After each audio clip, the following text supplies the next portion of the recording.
So when did you start This Is Verve? It was back in 2019, was it? We started This Is Verve in 2019. Back then we were called Verve. A funny story about that I'll tell you in a bit, but yeah, we started in 2019 in Shannonbridge in Offaly, and we were doing a couple of gigs there. We had first one with Dart, and then we had Mark Blair, and then our goal always was to come into Galway and start doing gigs in Galway. So we started off in the Roisin Dove, had a gig there. It was our first Galway gig. We were not prepared whatsoever. At that stage, I thought that I could go out while I was running the gigs. Like, I could go out and I could have a few drinks while I'm running the gigs. And Mike, my mate who I was running it with, my very good mate, he was on the business side of things, and the whole thing was just a disaster because it was Christmas Day. The students were all absolutely plastered. I wasn't too far off them as well, trying to run the gig, and we just had too much of a crowd coming in. It was too short a time span to turn over the event space. There was a gig on before we started, and yeah, the whole thing was a bit of a mare, but that was kind of... I suppose that's normal for your first event. Normal for our first event. You don't know how it's going to go. It was really important for us to kind of sit back and say, right, if we're going to be doing it now for the next time, we need to be really organised, super organised. We need to have everything right. We need to make sure that we're on the ball for this one. But no matter how prepared you are for a gig, something always will go wrong. And that's what I've learned throughout the years. Like, no matter how prepared I am with visuals, with DJ decks, anything like that, something will go wrong last minute, and you just kind of have to be prepared. I mean, you have a decent team as well. There's 3 in it, so there's 3 of like, us how in it, important is that to have like a good strong team? And I suppose what like individual roles did you play? It's everything. It's everything. So like having a good team behind you, but also that you're mates. Like, if you're not mates, it's not going to work. Like, because things can get heated and you can get frustrated at little things. And I suppose, like any business, you know, you have to be straight and you have to be to the point. And I've been very lucky with Michael and Owen, who I ran it for many years with, and now Niall Kelly is starting to come into the fold as well to give us a hand at the gigs and stuff.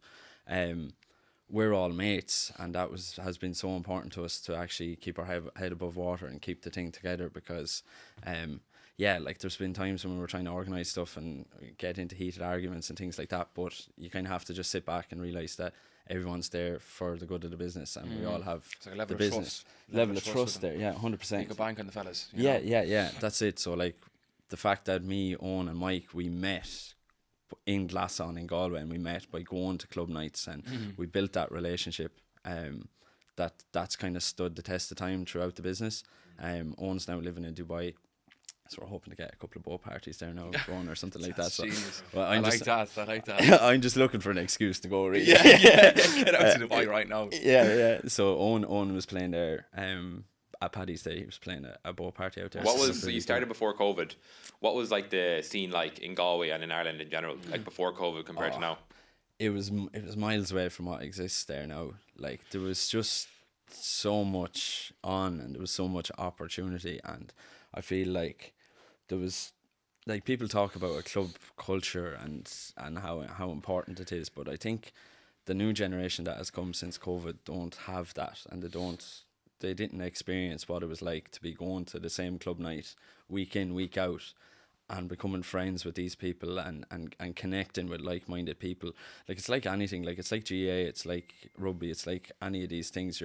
If you're into that, you're going to that, and you're meeting like-minded people. Clubbing is the same, and there was a club culture that existed where like-minded people were coming together and blowing off a bit of steam, whether you're stressed from college or stressed from work, and it's allowing you to connect on a much deeper level. And there was just parties running all the time. The scene as it's called was just booming. There was different nights popping up all the time, and it felt a bit more free flowing, and it was a really sad. It's like 4 and 5 clubs I think have closed. Is that the statistic since 2000? That's crazy. There is, like, and Give Us the Night. Sunil and Robbie Kate will tell you as well. They're actually really good lads to chat to. I was at their talk here in Galway a couple of weeks ago.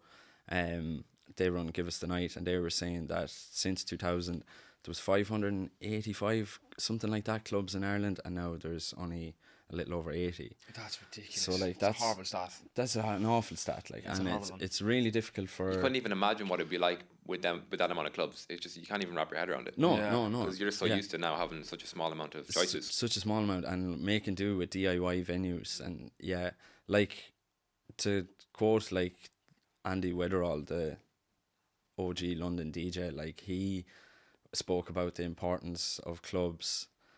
Like it's more about the club. Like the club is great for going and dancing your arse off or having a few drinks or whatever, but it's the hours after the club that are really important, because you're back in a house, you're listening to a few tunes, you're talking a lot of ring, but you're connecting with people, and that's when the best ideas come about. So that's when you start saying, like, let's start a clothing brand, or hey, hang on a minute, we could start a night like this, we could do our own event, you can do the posters, I can DJ. And that's how myself, Owen and Mike got chatting, because we were going out to these nights, we were clubbing, we were blowing off a bit of steam, we were connecting in the hours after and having good chats and meeting like-minded people and just kind of getting a flow together and getting this energy. Common goal. So is that what sparked your like interest in music? Is going out with your mates, or was it something in your family? Were you always interested in music growing up? I was always interested in music. My dad was kind of the person who introduced me to dance music, I think, which is funny enough. He just arrived into my room one day with a box of tapes, and it was like Ministry of Sound Trance Nation, 1993 or something. Savage, it's a savage record, that I know well. And Faithless Insomnia, and it's funny. Like he was kind of the catalyst for that in getting me into that side of things. Like, funny how it came about as well. I think I was very into hurling at the time, and we had just started doing circuit training in the clubhouse, and with the lads that were doing the circuit training with us were playing AC/DC and stuff like that, and we were struggling to like lift weights and do circuits when you're listening to AC/DC. Like, it's not the best thing. No. I was saying it to Dad. So that would be ideal. Yeah. So like the trance, then Dad introduced that, and then all of a sudden we were all pumping, and it was a good gym environment. Yes. Blowing off energy. So yeah, that's where that came from, and like Faithless Insomnia as well. It's that's always been a huge track for me, and even funnily before I was born, that was coming along into the charts, and when my ma was pregnant with me, she'd get a kick in her stomach when it would come on the radio.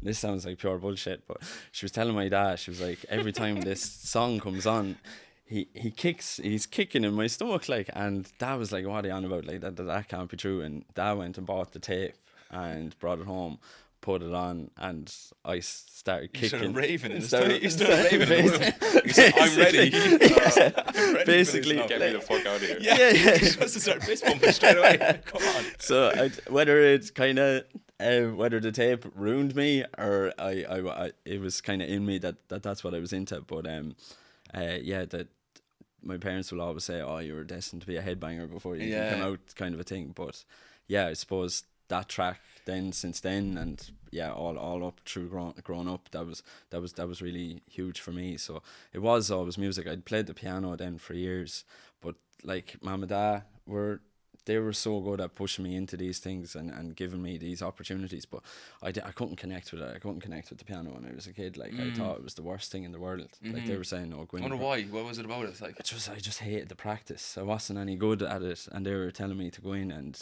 practice piano, and I was the same. I had the mother or the father pushing me to do piano. Yeah. But I couldn't stick with it. You know, there's always that parent more that will interesting just want to to push you into an instrument. At that age. Yeah. They're trying to give you an instrument at a young age. Yeah. And some you stick to. I learned drums at a very early age. And that was my dad. Was just like, he bought me a drum kit. He goes, blow off some steam. He's like, you're a very aggressive kid, blow off some steam. Yeah. It worked. The steam was gone. And we were playing away. You were too hyper, like. That was it.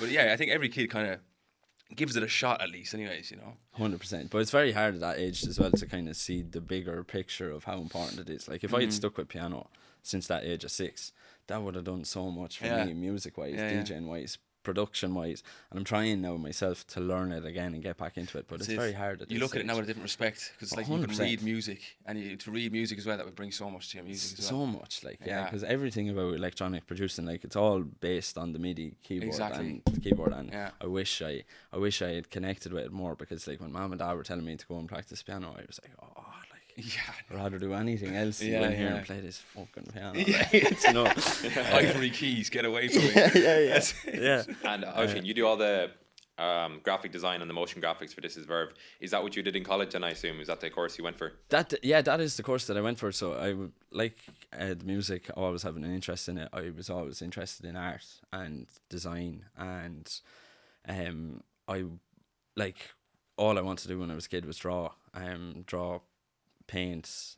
Every Christmas, like, I wanted toys as well, but I always made sure that on my Santa list I wanted a box of new markers or an art set or these kind of things. And myself and my brother would sit at the kitchen table and just draw for hours. So it was always something that was in me. And my dad's an architect. He's an architectural technician, and he'd done a lot of drawing as well in the house. So I was kind of around it. My grandfather as well as carpenter, he was a very good drawer. I've seen all his drawings from back in the day and stuff as well. And yeah, I kind of got it from both sides of my family, and it was something that was just kind of in me. I was always entering art competitions and that sort of thing. And I got some mad notion halfway through secondary school that I wanted to drop art and do physics and go on and do software engineering. Total 180. So like, my art teacher at the time, I think she's still out with me, so she probably won't see this. So that she was so disappointed that I dropped art for the Leaving Cert, because I was saying I want to take on physics and I want to do software engineering, and I thought to do that I needed to leave behind this kind of arty side of me. And sure, I failed physics miserably for the Leaving Cert, and that was a sign. That was a sign. And in the days leading up to the CEO, I hadn't a clue what I wanted to do. I thought I was going to do English teaching. I thought I was going to do engineering, and it was just things that I couldn't really connect with, and I was struggling to wrap my head around how I would do 4 years of this in college. And I was just sitting down one evening I was literally trying to fill out the CEO form, and I just got a ding off the laptop, and it said check out our new design courses in GMIT. And this was a lifesaver for me, because I didn't have a portfolio because I hadn't been doing art for my Leaving Cert. You didn't need a portfolio to get into GMIT, and they also gave you the option to try in fashion, game design, graphic design, product design. And I was like, sure, this is for me, like, this is the course made for me. So I remember being so excited running into school to telling my career guidance teacher I finally found a course, because she had been working with me for months trying to help me decide on what I wanted to do. And yeah, I went in doing graphics then, and it was the best thing ever for me, because it's a great course to allow you to try different sides of design and try different things and find yourself that way. And like, to be honest, I didn't really connect with the course for the first year, because I was so busy trying to be a DJ and so busy out and all the rest. And it was only when I started kind of running nights and started meeting like-minded people that I started being immersed more in the whole culture of dance music, the design side of it, posters, rave posters, that sort of thing, all that 90s aesthetic. It just really kind of sparked an interest for me. And then I started realizing that, hang on a minute, I can make posters for my gigs as part of my college course. And that kind of was the catalyst for connecting all the dots, that I was like, wait a second, I can merge all this into one and merge my music and design and my career and do something really cool with it. So yeah, that's kind of where the interest came for doing design. And then you went to Edinburgh then, didn't you, too? I went to Edinburgh then after college. I worked for a year for a company here in Galway, Oracle, a sports science company. I've been working with them since 2018. They've been really good for everything really. They taught me a lot about design and software and everything. I have a really good mentor there. And motion graphics was something that I was introduced to at Oracle. And I started noticing that everything in business and graphics and all the rest is starting to move towards it needed to be animated. And I started noticing coming into music as well for gigs and events that animated posters were getting more traction on social media. So I said, I want to get into this. I was already doing it in work.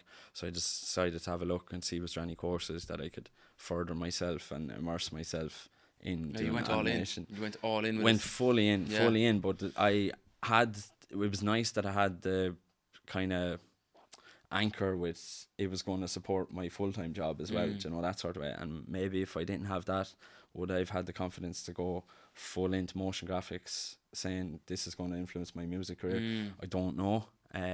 But yeah, went to Edinburgh Napier University to study motion graphics, masters in design in that, and yeah, I was able to bring all my experience from the events over there, bring all my experience from work, and then just all the posters and everything. After studying that and immersing myself in that for a year, my work just kind of exploded because I had this new niche, I suppose, and new ability in bringing static posters and static imagery to life. Yeah, to sell people's nights, and people started connecting with that, and yeah, it's served me well. What stands out to me, like when I look at Verve's Instagram, is like every post you can tell there's so much effort that goes into it, which like it's so different to every other collective. Would you say you're like a perfectionist when you're making these posts? Yeah, such a perfectionist, and I think I spend too much time on some of the posters. Sometimes like the lads could be at me like 6 days past the deadline when we're supposed to announce, and I'd be like, it's nearly there, and I could be just tweaking the smallest thing that makes no difference to the average person, like, you know. And yeah, I suppose I am a perfectionist, and in the last while I've just been trying to pull myself out of that and realise that I'm probably trying to tweak the last 3% of something, but it's 90% there, and to try and stop being perfect. But the other side of that coin then is that it's helped us appear really professional, and it's helped us stand out from everything else that's going on. Like, I like to look back to the 90s and the acid house scene and the videos and documentaries that come from that time. Like, they were all recorded on old VHS cameras and that sort of stuff, and I try to bring that aesthetic then into the motion graphics and into the posters, and everything kind of is interlinked, and I try to reflect that then in the Verve stuff, and I think it's been working so far. So you have like the motion graphics at the events up on the big screen, like we did one on Pukon recently. You had it up on the big screen, like that's very. I haven't seen many people do that. Does it have an effect on the events? Oh, absolutely. Like, you probably know yourself 100%. from playing in a club that has massive visuals. Yeah, I've had a look at some of your stuff. It's actually amazing. Thank you, man. Appreciate that. Cheers. Yeah, you're definitely doing something that I actually don't see anybody else doing, and especially in Ireland. You know what I mean? Nobody at that in Ireland. But you need that uniqueness. I think you need something that's going to separate a brand from something else. Yeah, especially with these collectives. 100%. If you were a part of a group like that, I think This Is Verve, the logo stands out. It's popping, and you need that behind a DJ booth. People can see it. You're taking the videos. Somebody's in the crowd videoing the event. More exposure for the event. Everything goes well from there. It's free marketing. Exactly, free marketing. It's important to not get lazy with it too, because like everything you do like says everything about your brand. It's like every single post you do needs to like be maximum effort. Like 100%. Yeah, you can't drop the ball when you're trying to nurture a brand and build something that's just unique. You have to give it the time, and you have to give it the effort, and you have to nurture it and bring elements of design, business, marketing, and all that together to pull it together.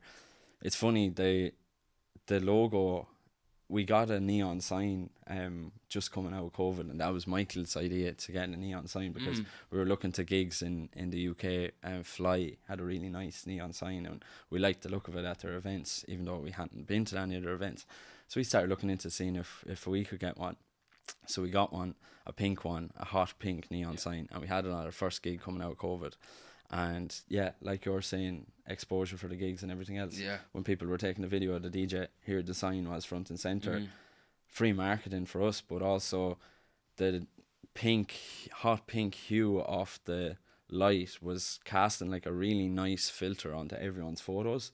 So on Instagram, anyone that had been at the Verve event, the stories from Verve stood out more, like a colour tone to it, because there was more colour. A theme, that's it. There was more of a theme, and that kind of became this kind of strange. It does have a huge effect. Something as small as that. Yeah, it was like this strange kind of organic thing where our brand was growing from people being at it, and the experiences that they were at it, and the content that they were taking from our gigs. And when we came back to Galway then, after COVID, with the pink neon sign, all of a sudden loads of girls started coming to the gigs because they wanted a photo in front of it with the pink neon sign.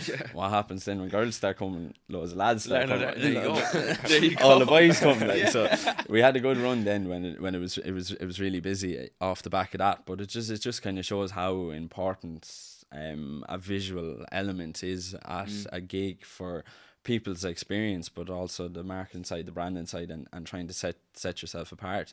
And when we come into our autumn winter season in 2022, I wanted to change it up, because I was like, no, I'd like to try something different with one of the signs. Plus our sign was Verve. It was just Verve. We had changed the name to This Is Verve at this point, so I wanted a sign with This Is Verve written on it as well. So I got a blue one, thinking, oh yeah, the blue one would be class as well. That'd be nice kind of clubby aesthetic. But when we introduced the blue sign, all of a sudden people didn't want to dance on the dance floor because it was making them feel cold. Hardly. It was having a strange effect on that top how there, they were interacting with people. So it must be this. Yeah. I'm freezing cold. I'm Shivering. shivering in my boots over here. Nothing got to do with the pints, lads. Nothing to do with pints. But yeah, it was weird, and people were saying that it was casting like a weird green hue onto people's faces. I can imagine that's the case as well. Yeah, the pink, going from the pink as well. Going from the pink, which so was such warm a warm tones. Yeah. 100%. Which that was funny. So that when I was doing my masters, then I started looking into the psychology of color and all that sort of stuff, and seeing was there anything in that. And it turns out that pink is a very attractive color. It makes people feel warm. It helps people connect, and that opened a whole new avenue of me for doing visuals at the gigs, because I knew what colors to focus on. I knew what would help create a better atmosphere on the dance floor. I knew what lights to use. That all became part of this larger monster of creating a more immersive experience at the gigs. Like, not only having good DJs, but this whole visual aesthetic side of things became so important, and that started feeding back from the gigs then into the branding. So all the motion graphics stuff that I started doing all came from imagining that the sign was almost dripping out into the crowd, because on the stories there was kind of motion trails, and I was able to bring that organically into the graphics. So if you look at some of the motion graphics stuff from 2022, our sign kind of comes about, and it comes from nowhere, from these streaks of light, and that was all coming from the experience at the gig, of people taking stories. You see the motion trail of the lights. You mentioned that, like, sorry to interrupt you there, but you mentioned that the first gig was a bit of a mess, you know, because you're so new to it. But is there any other moments that were like complete nightmare, where something failed, or it was like, oh shit, I don't know if I'm going to be able to go ahead with the event? Nightmare. Like a speaker blown or something. We had a speaker blown during Rag Week, and it was fine for the first minute or two, because people thought it was funny. But then after that, people get annoyed, like, angry, of course. Yeah, they're like, what's going on here? Like, boo, and started booing us. So no, that was really tough. And throwing plastic cups and stuff, that was in Stult. But it's in NUIG. Like, in NUIG, yeah. But not only that, students don't give a shit. No, not at all. And if you cut off the music, you're the worst person in the world. Like, they thought we were doing it on purpose, even though we were up there frantically sweating and freaking out. Nightmare. That the speaker was blowing. But what was even worse before that was Eventbrite went down on the Monday of Rag Week, so we had no access to who bought tickets. Wow. And who had tickets, who had paid for a ticket, if we could scan their ticket in to know that they had paid for the event. Like, we didn't mind, because the gigs were sold out. It wasn't about the money side of things. Like, we had made our money. We didn't mind if there was an extra couple of people coming in. But the sheer number of people that are out during Rag Week, especially in NUIG, all of a sudden there was people getting into the event that had no tickets. So it was a free-for-all. And then you're battling with crowd capacity versus a fire marshal, making sure that everyone's safe at the venue. And then all of a sudden, anyone off the street could come to the event, because you didn't need a ticket for it. So that was probably the most scary thing for us, because at any point there was too many people in the venue, and we didn't know if the people in the venue had a ticket compared to the people who were stuck outside, and we just kind of had to manage that in a way that people who paid for the event were able to come into the event. It's a dangerous game. Can you it is a dangerous game. Can you give people an idea of the costs that go into your event? Because I think a lot of the people, like students who are buying tickets to these events, they think you're making a fortune. And that, like, you know, whatever. But when you have to pay for the venue fees and the sound and light and stuff like that, it adds up, doesn't it? That's it. Like, like, I don't know how many times people have said to us, like, be out on a night out, and you'd be like, geez, your events are busy, you must be making bank. And it's like, no, man, to be honest, we're not. Like, it's I wish we were. It's more of a passion project, because when the majority of the time we're breaking even, like, you know, and breaking even is is a bonus, because it's so difficult to run club nights in DIY pop-up venues, like without a club space that has all the speakers there, has the decks there, and you're just turning up with your USB to plug and play. You have to go into a venue or a disused space. You have to bring in speakers, that's a cost. You have to rent decks, that's a cost. I like to rent a projector.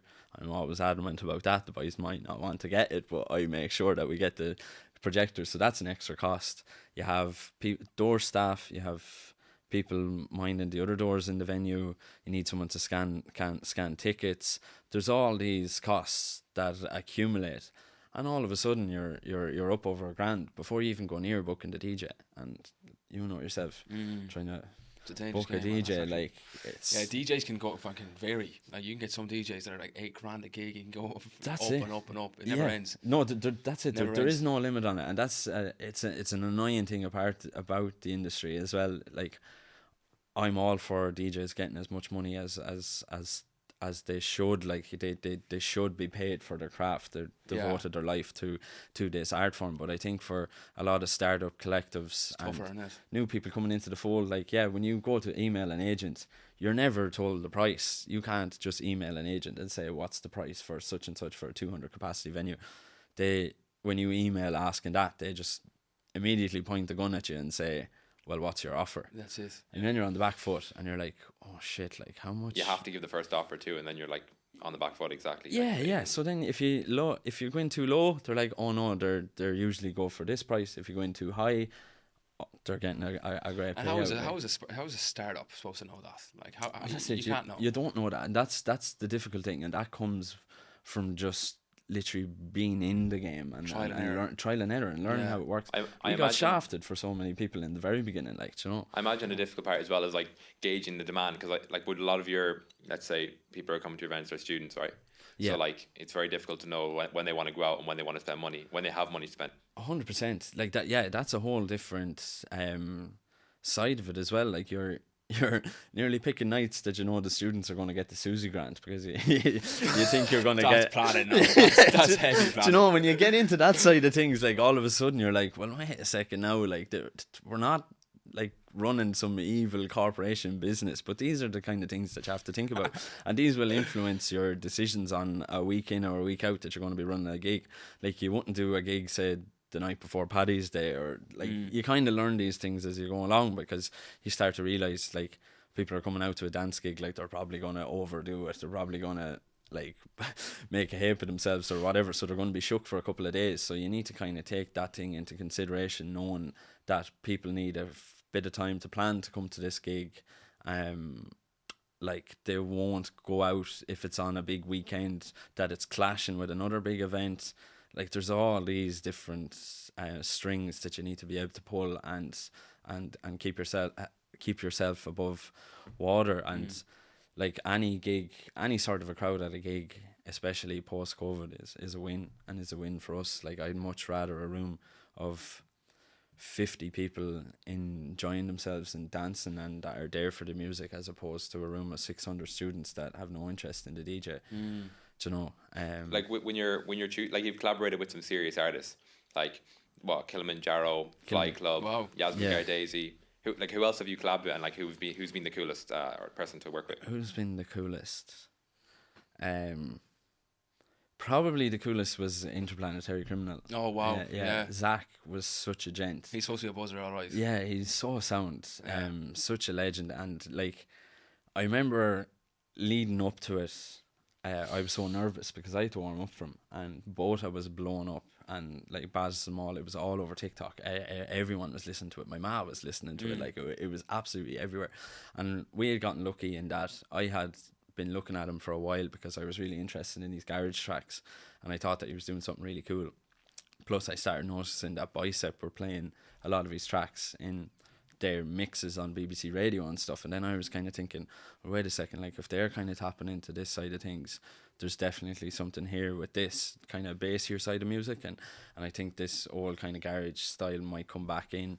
So I was keeping an eye on how he was progressing and how he was coming about, and when Baddest of Them All came out with Eliza Rose, it was uploaded onto YouTube, and I spotted it, and I was like, Jesus, like there's something about that's a really catchy track. So I emailed the agent straight away, and I said, I want to book Zach for a Galway show. Can we set it up? And usually I would converse with the lads to make sure that it's okay before I send through an offer and all the rest. But I just wanted to get this done and get it locked in, because I knew that they might be a bit apprehensive about bringing this interplanetary criminal artist who wasn't too well known over to Galway and paying for his flights and all the rest. And I just sent out the offer, and I remember the lads saying, Jesus, Oisín, like that's a bit expensive. How are we going to break even, sort of a thing? And I was like, I actually don't know. Like, maybe I started panicking. I was like, maybe we jumped the gun here. Yeah, I jumped the gun here. And so for the first couple of weeks, I was kind of like watching Bota come on the scene, and then I was like, okay, no, maybe this might do well. There's people engaging with the track and all the rest. It's getting good views on Spotify and everything.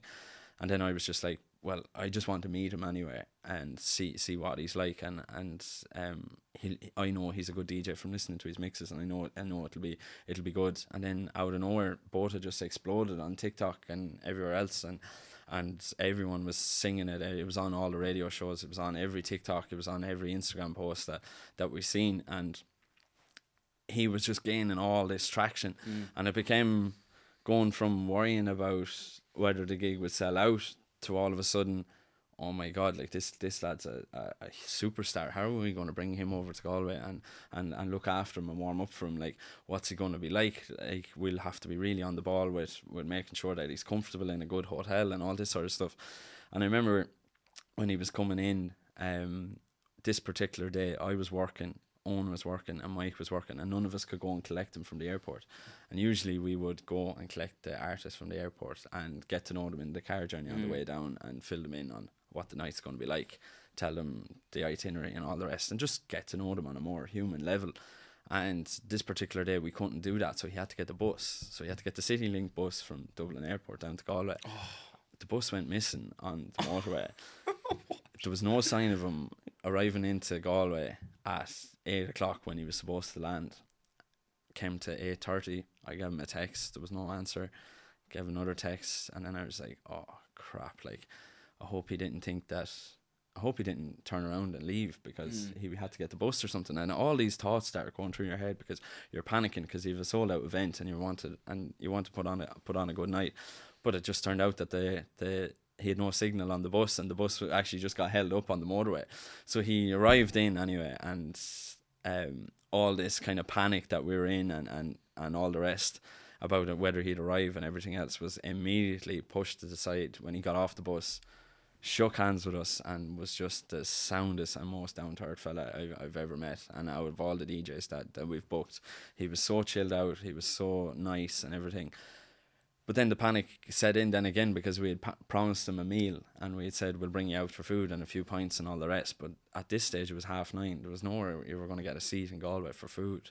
So we'd brought him around to his hotel, dropped him off. He dropped off his bags, and me and Owen were in the car, and we were like, what are we going to do? How are we going to feed this fella? Like, he's expecting this big flamboyant meal, because at this stage he had hit number 1 in the charts on the same day that he was in Galway playing for us.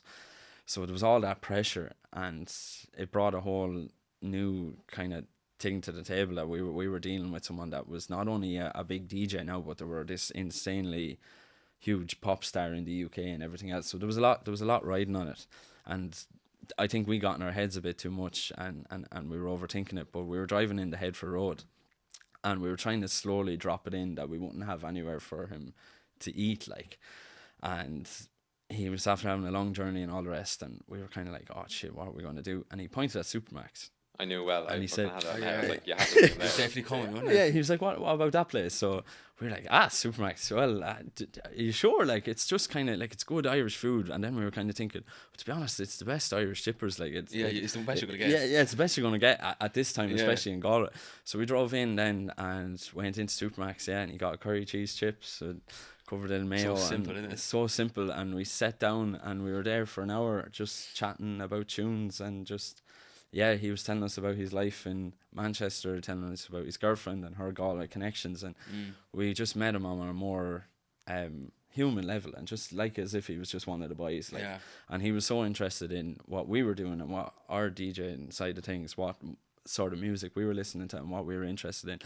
And all while this was going on, his phone was blowing up because he had just hit number 1, and he kept thinking his phone was ringing because the screen was on so much. Getting texts from like people like Special Request and all the rest congratulating him on the success of the tune. But yet here he was sitting with us in Supermax having a curry cheese chips, just chatting to us about the night out he had just had in Manchester and stuff. And that was probably the best experience I had with a DJ or running a night, because it just showed me like how you can kind of have this image in your head of people, and you kind of put them on this pedestal that they're this big, huge superstar, and there's kind of like they become more than a human. They're like this kind of icon, and they're this kind of plastic image that you have of them in their head, but really they're just a human. They're just like one of us. They're just one of the boys, like, and he was certainly just one of the lads. And being able to sit down and have that time with him and chat to him helped us shake off a lot of the insecurity that we had when we were booking these big DJs, because we just realised that, look, if we done that and that went well, like we can book anyone now, and we can sit down, we can have a meal, and we can get to know anyone. And that was huge for us. So that was kind of my most memorable moments with any sort of DJ. Yeah. And it was cool. Like, you were up before him, weren't you, on that night? You were supporting him. I was supporting him. So and what was it like to, I suppose, could you learn anything from him? You know. 100%. He's a savage DJ. He's an incredible DJ. Yeah, so like with that comes the pressure then of me trying to warm up for them. And I liked garage, but I wasn't that well used to mixing it. Like, and because the tune had blown up, it was all people coming thinking that it was kind of a commercial night, like, because it was this big pop song. So I had planned a load of garage to warm up with, so I was playing all this real kind of bassy, kind of wobbly stuff that I thought that Interplanetary Criminal would like, but the crowd weren't connecting with it at all. The students were just there to hear Bota, and that was really difficult for me, because then I had to try and dig around into my tunes and try and build an energy of kind of edits and stuff that the kids were listening to and liking. And I just dropped a garage tune then in the middle of playing it, and Zach came running around from behind the curtain, and he was like, "Fucking hell, mate, that's sick." He was like, "What's the name of that? I think I know that track." And it was actually his housemate had produced the track, and that was a nice thing as well, that kind of shook off the cobwebs of me being nervous, because I was like, okay, if he's liking it, and I finally built a bit of energy amongst the crowd, even though that they're not fully into the garage, something is probably going well here. How do you go about that, controlling the energy of the crowd? Like, if you're playing a longer set, you obviously start out a bit slower and then get to... Yeah, so you start out a bit slower, and slowly, you know yourself, like building up the BPM to a point where you're at 133, 134 for a warm-up set anyway is the max that I would go to, because at that point you're starting to become in sync with people's heartbeat, so that allows them to be more into the music on the dance floor. But there's a journey to get to that, and I always try to almost tell a story with my DJ sets and use different sounds from different tracks and build up energy, and then release it and build it up again, and create a bit of tension. And I love doing warm-up sets. Do you like doing warm-up sets? Yeah, warm-up sets are nice, man. Good way to blow off some steam as well, and you can kind of almost like self-expression a little bit. 100%. There's no limits, you know. You can kind of just throw out some tunes and see where it goes. Yeah. It's the right way to go, man, to be honest. And you're just kind of teasing it. You're teasing what's to come. You obviously don't want to push it too far. No. So you're constantly battling. It feels like you're going for a main set, because you're constantly kind of almost in this structure. You're locked in a box. Yeah. Can't go too far. Can't go too slow. That's it. Yeah. And then you're waiting for the next guy to come on and hopefully walk him into a perfect first track. Perfect track. Yeah. It's all about that, isn't it? Yeah. Making sure that you have nice energy. You've kept the crowd. I can imagine how intense that was with Interplanetary Criminal. Yeah, it was super. It was. Yeah. Did your DJing come after or before you started Verve? When did you get into that? So I was always interested in it when I was in school, and I was collecting records, and I had a big graw for it, but I was only ever doing it on the laptop. I didn't have a set of decks until I actually came into first year of college, and I met Owen Barry, and Owen was playing in Carbon at the time, and he was part of a different collective, and I just thought it was the coolest thing ever that Owen was playing in Carbon and all the rest. So we started going to club nights together, and he gave me his decks then one evening, and I was glued to it then. Yeah, I couldn't leave them down. I got so engrossed in it. I kind of like that, a bit of a perfectionist when I get going. So I really wanted to make sure that my mixing was on point. I wanted to make sure that I could be as good as I possibly could be, and with that came all the practice and all the hours that you have to do, doing bar gigs and getting used to a commercial crowd and getting used to playing tracks that you don't really want to play, but it'll help your mixing and all the rest. So then that fed into learning production and all that sort of stuff. So I went heavily into it, and then during COVID I got the opportunity then to actually get a set of 2 vinyl turntables and start learning to mix with vinyl. Nice. Still not the best at it, but it's an art form that takes years. 100%. It's something that comes with time, and like that's another thing about the DJing as well, is that like a lot of younger people are coming in and getting these big gigs, but they might not be honed in, they might not be clued into like what it's like for a crowd, building that energy. Like Kilimanjaro put it very well, you have to do 10,000 hours of bar gigs, of honing in your ear and honing in your mixing before you are ready to go into a club space and command a crowd.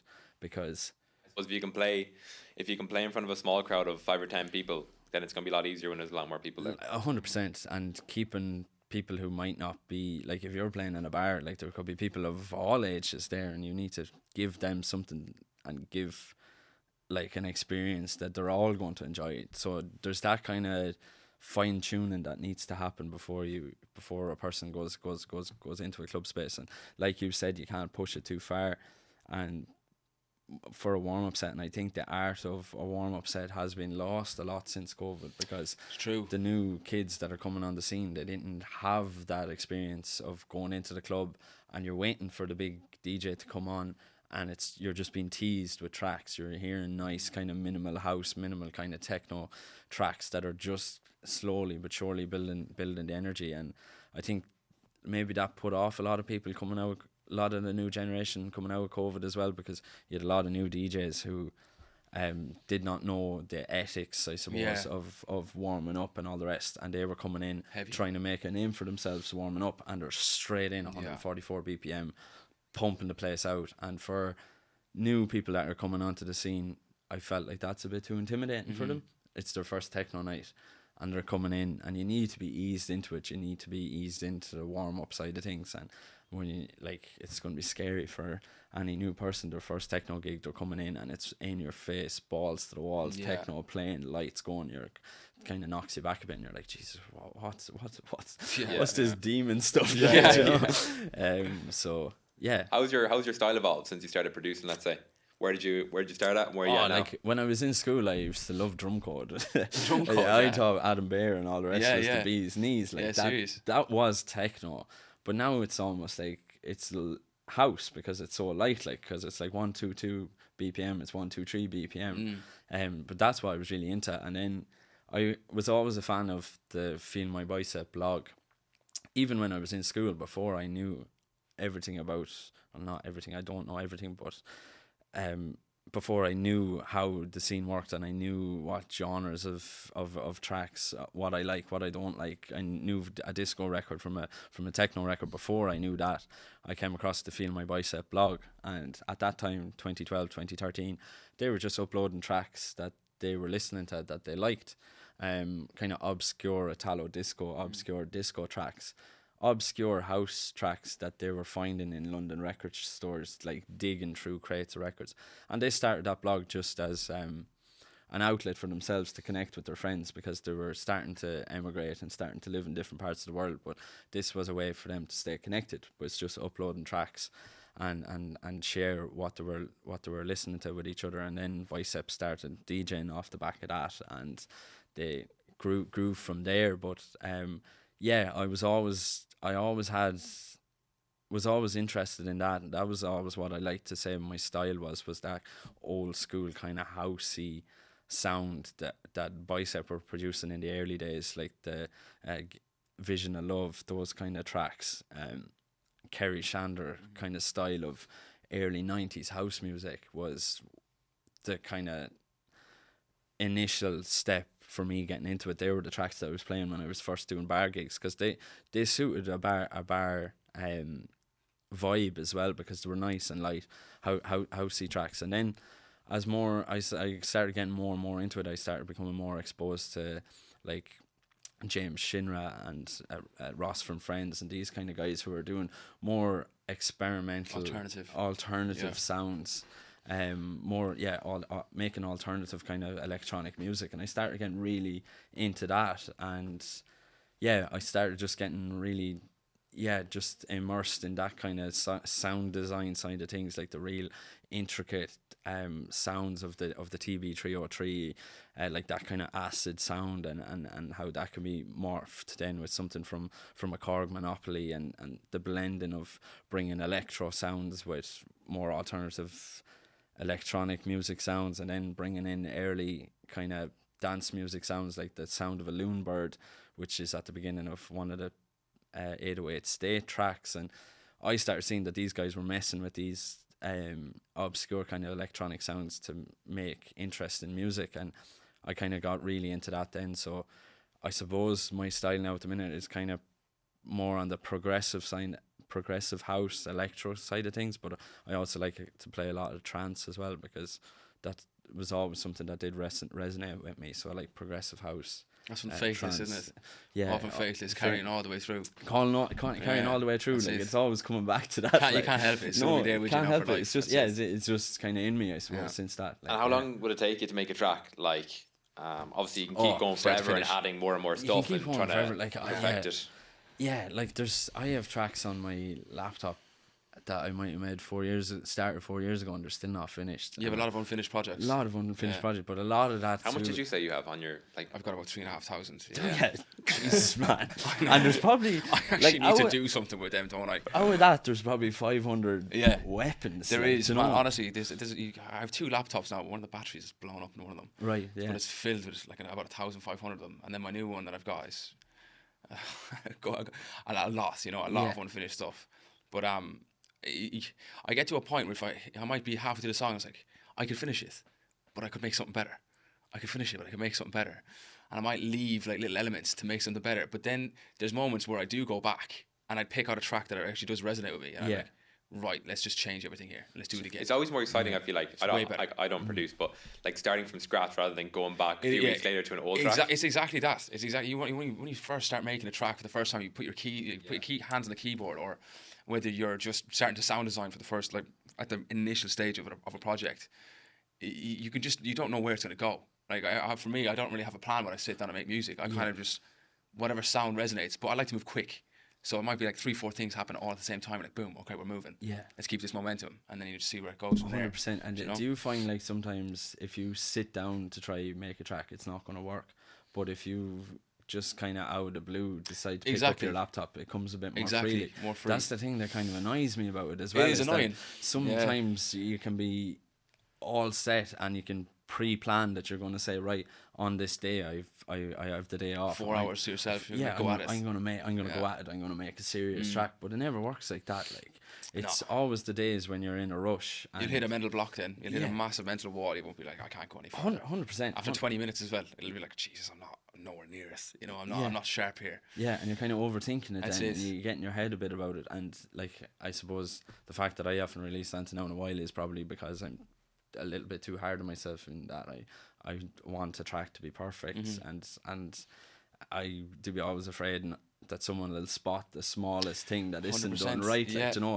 that's always in that comes in my head. Like, when you mature as well, the more music you make, the more perfectionist you become. Like it's just natural. You're going to keep nitpicking little details. Nobody cares. No one cares. Nobody cares, but you do. You said something interesting yesterday, like people love shit music. People love shit music. I said that yesterday. I did. Unfortunately, like people love shit music. Like you hear some of the top charts, like, and some of the songs are like absolutely minging. Like they're just disgusting. 100%. But people are singing it top of their lungs on a night out. You're like, what the fuck? Yeah. Like, this is shit. And like my ears aren't lying to me. This is shit. Yeah. But everyone's loving it. Everyone's loving fucking screaming, chanting. I can't think of a song right now, but you will know the songs I'm speaking of. Like there's a lot of them out there. It's like, that song is absolutely vile. But I love it. Yeah. But I fucking love it. It's weird, isn't it? Yeah. People love shit music, man. What kind of satisfaction do you get from like playing your own tracks at an event compared to like mainstream ones? To be honest, I hate playing out my own tracks Wow. for that. Like, Exactly that reason. Overthinking it, kind of thing. The few times that I have done it, it always got a good response. But there's always that kind of element of, all the tracks up to this have sounded so good. And you compare it to the other ones. You start comparing it to the other ones, and I know there are some other producers that are like that as well. Like, but there's nothing more annoying than going to an artist to see them play their music and they don't play their own tracks, and I think a lot of that is because of that. They might be overthinking. It's true. Their own so stuff. many artists like that, isn't there? Yeah. How do you find out playing out your stuff? Like, oh man, I bite my teeth right before I hit play. Do you? Like, it's one of those ones. Like, I play a lot of my own stuff. Like, I do play a lot of my own stuff. Well, you're lucky then. Yeah, I've got enough of it, but like, it's just when I'm playing my own stuff, I there's moments like if I'm playing, let's say even a Kerry Chandler, you mentioned him. I'm playing a Kerry Chandler mix and I hop in one of my ones. His mix is on another level. Oh, completely. Like, do you know what I mean? He's been at this for like 30, 40 years. Yeah. And you're mixing in me, who's been doing it for 6 years. There's going to be a massive difference in sound. The audio is going to be different. So having to navigate that, I'm constantly using trim to like get my levels right, and constantly mixing my EQs. And I might kick the bass up a little bit, right? Yeah. Bring down the high end. It might be a little bit too tinny, but that's like the first like initial couple of seconds of the track, like out like in the speakers, is me just navigating, trying to treat the track, trying to make sure it's actually okay. Bring it before up to playing it. You're almost mastering it in real time. That's it. And I think that's what turns me off at a lot of the time as well, because there's always you're never going to have it mixed perfectly to go in with a track that's been, unless it's been professionally mastered. When it's professionally mastered, I feel a bit more okay about it, but in order to get to that point, you need to test your stuff out on the dance floor, and it's really hard to get to that. And I think that kind of turns me off a lot as well when I'm trying to mix in this idea that I had the other day, but the levels are off, the bass is off. Like you say, you're messing constantly with the equalizer, and you're constantly fixing the whole way throughout the track, because it's not going to be consistent. It's exactly that. If it's a work in progress, it's a nightmare. Yeah. I've had moments where the bass has come in and it's just blown heads off. Blowing a speaker or something. Yeah, like literally, it's close. Like, we're close. I'm like, God, get that down. Boys, like, what kind of a track is that? Like, it's obviously not finished, boys. Give me a chance. Yeah, give me a chance. But you can't say that. Like, you can't say that to no one. These people aren't going to know that. They're going to be like, that's fucking shit. Like, a lot of people like say they want to DJ. Like, when I look at Fred again, like, it makes me want to start DJing. Like, it's so cool. But like, what is the finger drums? Yeah, 100%. Oh, that's the coolest shit ever. Like, cool, isn't it? Like, what does it actually take to get to a high level as a DJ? Like, what kind of work do you have to put in, and what kind of sacrifice do you have to make to get to that? Where he's at, or even just a level below that? You have to go fully all in. There's no days off. Like, you have to go fully 100% all in, and you have to eat, sleep, and breathe whatever that is to get to a level like that. Which is why I don't think I'll ever get to a level like that with DJing, because I don't have the same passion for DJing as I do for doing design and doing the graphics and doing the posters. I eat, sleep, breathe design. I'm always drawn. I'm always looking at posters, designing posters, and I'm doing it every day. And I hope that someday, if I continue on this trajectory, that maybe I might be able to get somewhere with it. Do you know, that sort of way? But to get to a level like that of any sort of musician, like, you have to go fully all in. It has to be your 9 to 5 job, but your 9 to 3 or 4 o'clock in the morning, because these lads are out meeting people. They're going out to other guys' club nights. They're meeting, making connections, getting involved, and it can be tricky. It can be tricky for new DJs coming along, because they end up getting burnt out, because they're out trying to make a name for themselves. They're out trying to support other lads' nights. They're all of a sudden they're out, like, you know, and it's hard to stay professional. Yeah, when you're out, because so like there's a lot of factors that kind of come into the fold, but you have to go fully 100% all in. Which is hard when you're starting out, because you need a job as well. Oh, like, 100%. Yeah, that's the tricky part. It's like the catch-22. Yeah, it literally is. Yeah, so anyone that does pop off, there is almost that element to look like, you know. But the people who are good and the people who are really talented are going to get noticed. They're going to make it no matter what. At some point, you keep plugging away. At some point, yeah. Come back to Bicep again. I remember listening to them on an interview before, and they said that when they decided that they were going to start producing, they didn't want to be doing a half-arse. They both quit their jobs, and they said, right, this is our new 9 to 5 job. We're moving back to London, and we're going to get into the studio, and we're going all in. And you have to go all in every single day, and you have to really, really want it. Like, if you're DJing, or if you're getting into it because you think it looks cool and you think you'll make friends from it and you think people will like you, that's the wrong mindset to be coming into it, because it's the people who do well are the people who are obsessed and who love music and who just love being part of that world. Yeah. I hear a lot of people saying that I want to be the next big DJ. Yeah. Like, you could say that as much as you want, but you have to love the music first before anything else, isn't it? 100%. Yeah, you're like, that's the wrong mindset. To come into it with, because you're already there. You have an ulterior motive. Exactly. You're going for like the money, the fame aspect. The fame. You're doing it for yourself. For yourself, exactly. Because there's going to be such a long period where you're not making money, so it's going to be near impossible to keep it going and not quit. Exactly. But if you just do it for the love of the music, like, you know, you're going to get through the hard times. 100%. It's a lot easier to get through the hard times. You know what I mean? You're doing it for the music. You realise that it's like, I love this so much that I'm actually okay with like taking a pay cut. I know I'm just surviving rather than thriving. That's it. But I'm happy doing this because the music is walking me through. It'll follow you. It'll guide you through. Yeah. That's it. Like, you're happy to give up this job because you're happy to take the pay cut, because it's not all about the money. Exactly. Like, you can't put a price on your happiness. And true. So true.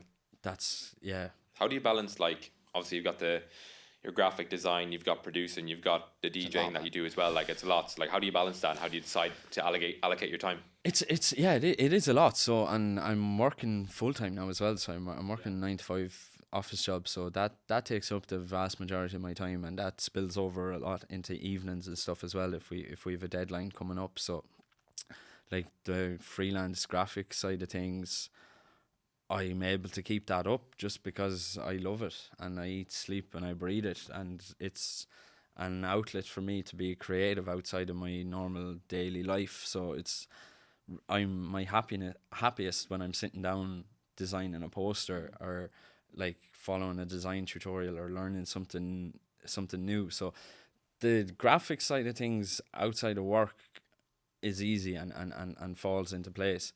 It has been very difficult to run Verve as well on top of that, especially when I was doing my masters, because I had so much going on. Like, I was getting burnt out a lot because you're trying to balance so many different things, trying to work with all these other collectives. And I suppose it's just something that comes with time, being able to manage your time. But when you are running a collective, or you are running gigs, or you're DJing or anything like that, you're working every day, because you're working for yourself.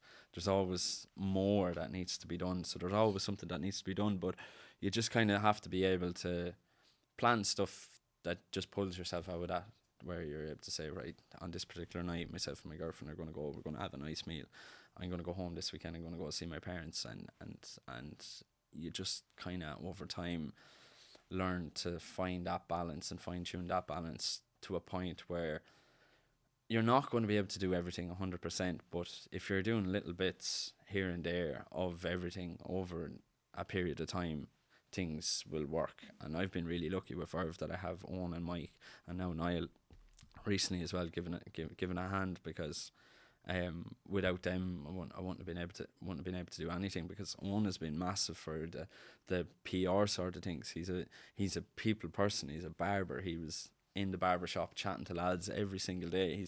He's as complete and utter social butterfly. Like, he thrives in social situations, and he was really good to have in the fold at the gigs, because he could talk to anybody. Like, he was really good at getting these DJs down onto a human level. And then Mike is an accountant, and he's incredible at the business side of things. He's really good at the numbers, the books, keeping me and Owen pulled in a bit, where we're not, like, me and Owen are thinking, oh, we'll get lasers here and we'll have the visuals here, and then we'll have like 2 DJ booths here, and then we'll have a stage outside in the back of this. But Mike brings us back down to ground, because he's like, lads, we're not going to have the money to do that sort of thing, and that's so important to have him on the accounting side and on the business side, keeping us on track and in check. So when I have those lads behind me, and throughout all the years that we were doing it, that made it a lot easier, because you're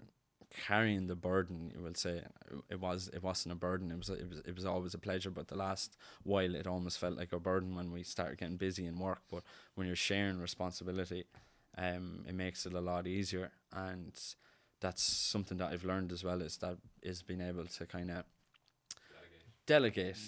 Delegation is huge for it, and being able to remove yourself, because I think a trait of a lot of designers and creatives as well is that when we're making something, that we can become very invested in it, and we start to protect it, and you're not open to feedback and outside criticism, but that is essential in making sure that the thing runs okay. So being able to delegate and being able to trust and pass the baton around to the other lads has allowed me to still have free time to myself and make sure that I'm not burning myself out, and that I'm able to manage everything that's going on and manage my day-to-day career as well. Yeah, it's so important. On your website, you I found the research paper that you did for your master's like really interesting.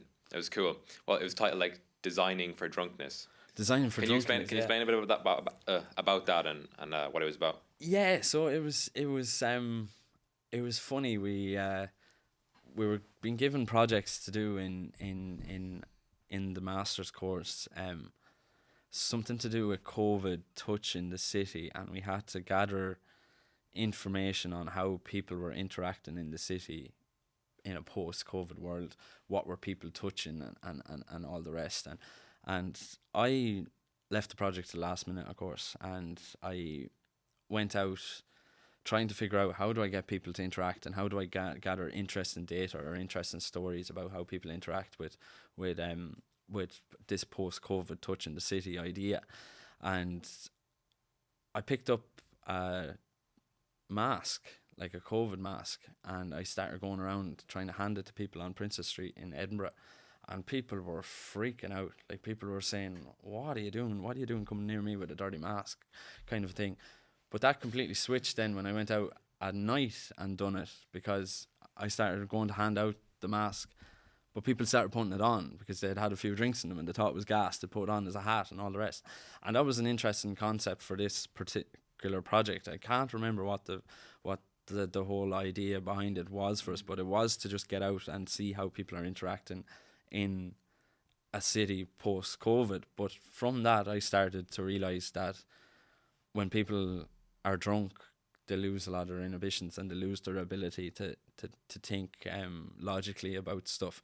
So the project grew into, well, is it possible to design for people who are drunk? And that could be a whole interesting side of design that hadn't been touched on before. Like, how do you design, like, say, road signs for a person that's drunk? Not that they're going to be driving drunk, but there could be something interestingly graphically about a sign that's been designed for a person who's drunk.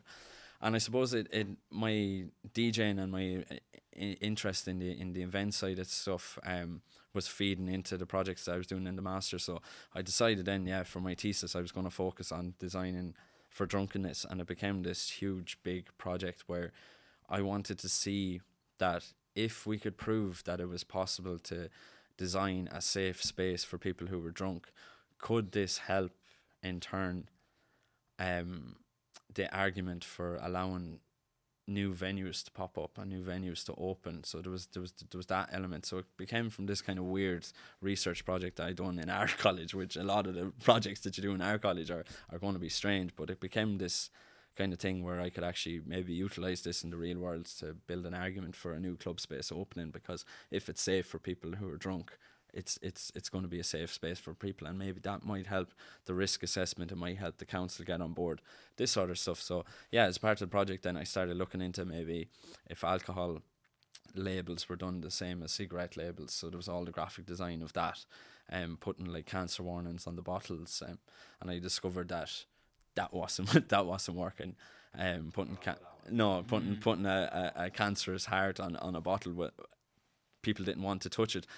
But I had like positive warnings saying, like, if people who give up the drink for a week feel better in work, and they feel they feel it easier to communicate with people, and all those bottles started disappearing off the shelves. So I ran these kind of design workshops where I basically ran parties where I had the bottles with the graphic design elements on it, and this was all the research for the paper.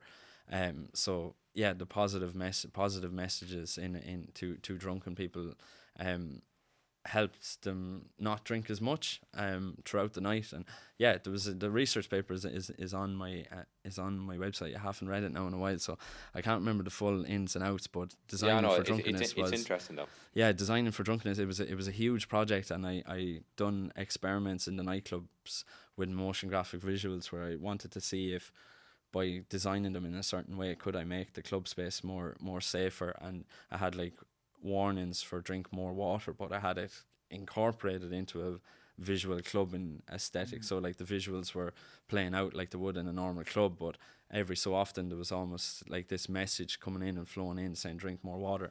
And when the bar sold like 25% more bottles of water on that particular night, so it was showing that the data was working and that there is little small things that you can do in a club space to make it more interesting. So that became my thesis, and all the psychology of colour with the Verve neon sign and all that all fed into it as well, and became this really nice research project for me, because it was something that I was interested in, and it was something that I was invested in, it was something that I was working in. And yeah, I got a distinction then in my master's from it. Yeah, so it was really nice, and it was probably one of my most fond achievements. Like a very interesting topic and exciting topic to work on too, because some things you'd pick, you'd be like, oh, I have to do it, but that sounds like you'd actually enjoy working on it. Yeah, so it was helpful that I was running gigs at the same time as well, so I was able to carry out these experiments while I was doing the gigs. Like people who were coming to the Verve gigs didn't realise I was there fucking with an ulterior motive trying to write my thesis on how they were interacting in the club space. They thought they were just there to see Kilimanjaro or see Interplanetary Criminal. So yeah, no, it was nice. Yeah, so it is on my website for anyone that is interested in it. Yeah, it was a fun one to do, and like anything, if it's fun, you're gonna have to drop the link of the website into. Yeah, absolutely, 100%. Put in the description. 100%. But thank you. Verve, what's your like future plans with Verve? Like what kind of collectives do you look up to, and where do you want to get to with that brand? Well, for Verve, we always like to think that we could get to a stage similar to Fly in Scotland. We always look to them for inspiration.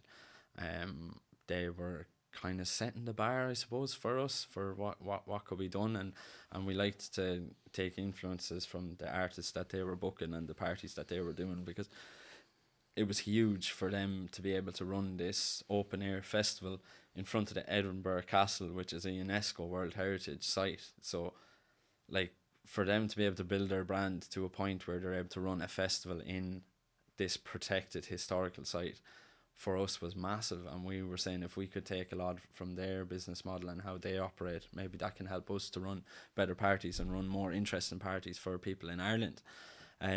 So yeah, it was just kind of nice connection. It was a nice I suppose coincidence that I decided to go and study in Edinburgh where Fly were based. And when I went over there, I went over with my good mate Cormac, and he was there for the first 3 months while I was there, but he moved to London, and then all of a sudden I was in this new city and I was on my own, so I had to go out and I was trying to get my name into the clubs to get booked for gigs and things, but I had to go out on my own and try meet people. And going out to these club nights on my own and chatting to the people on the door and offering to give them a hand and all the rest, eventually, slowly but surely, I started building up connections. I met a lot of really interesting people until I finally connected with, just accidentally bumped into the people that were involved at Fly, and yeah, been very good mates with them since, and we done a collaboration with them before Christmas. And yeah, like it's so important to put yourself out there and like meeting people, because that came like your partnership with Fly came a year or two later more. Yeah, so like you never know what's going to come from it. Yeah, it was nearly 2 years. Yeah, it was 2 years after I had moved to Edinburgh that we got to do the collaboration, and it was such a slow burn, because once every 3 weeks I was meeting someone and getting to know them, and that would build on to them introducing me to someone else, and the next night, like, you know yourself, like the networking side of things, like it's these small drops in the water that slowly but surely turn into a stream when it comes down along, and all of a sudden you're around these people. So yeah, I suppose to come back to our plans for Verve, we'd love to get to the stage where we're doing some sort of open air festival. We're having some interesting conversations at the minute with that. We're taking a small little break at the minute from the club nights to see the lay of the land, how it pans out when electric comes back. It's a bit unpredictable right now. It's a bit unpredictable right now. It's also a tricky year for student events, so we're kind of looking to the winter and how we'll start planning those events. But with a new club space coming back into Galway, we're hoping that we can get involved with the lads there and do something interesting. You've also got the Galway Airport now doing events. MCD have booked in a few acts, haven't they? Belters only, I think, and some others. It would be nice to do something there. 100%. Maybe it's good to see it coming back. 100% online at least. Yeah, like a space like that is it's class. Yeah, to see that come back into the fold. So yeah, we're having some conversations with people. So it'll be interesting to see what comes out and where we go next.